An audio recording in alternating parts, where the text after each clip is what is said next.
For former President Donald Trump were inside the Fulton County Courthouse today. Yeah, they were trying to convince a judge to dismiss the former president's charges in the Georgia election interference case. Investigative reporter Zach Merchant was in the courtroom as this all unfolded. He's live downtown with much more on what actually transpired there. Zach? Well, for the first time since the resignation of Special Prosecutor Nathan Wade, lawyers in the Fulton County election interference case were back in court. And today, inside the Fulton County Courthouse, the big argument turned on the question of the scope of the First Amendment. Political speech is the most protected. It's usually referred to as the core of the First Amendment. But that protection is not limitless, says Emory Law professor John Acevedo. And where those limits are drawn could be a decisive factor in the latest twist in the Fulton County election interference case. When you look at the allegations against President Trump, all of the allegations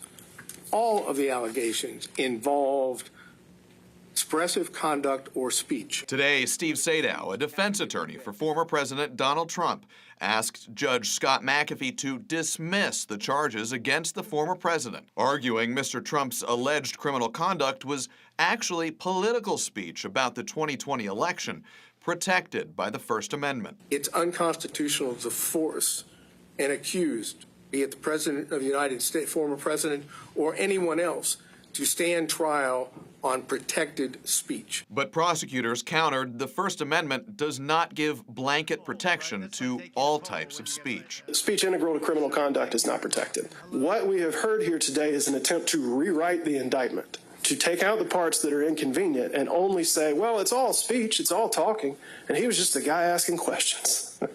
And not someone who was part of an overarching criminal conspiracy trying to overturn election results for an election he did not win. Now, Zach, it wasn't just attorneys for former President Donald Trump that were in the courtroom today, right?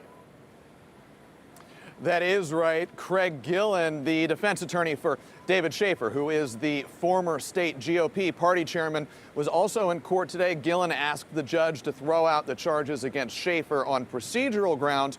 He also asked the judge to strike from the indictment language related to the so-called false electors, claiming that that language represents a legal conclusion that only a judge or a jury, not prosecutors, can reach. The prosecutors rebutted that. Here is what both sides said. And that is a pejorative term, not necessary for the charges, and should be stricken. An indictment is itself a legal conclusion. Every allegation in an indictment is a legal conclusion. That's what an allegation is.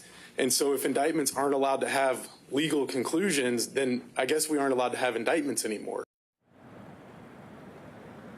Fulton County Superior Court Judge Scott McAfee did not rule on any of the motions argued before him today, and he didn't set a timeline on when he may rule on them. So for now, we will be tracking to see when and what he decides. Live outside the Fulton County Courthouse, Zach Merchant, 11 Alive News. All right.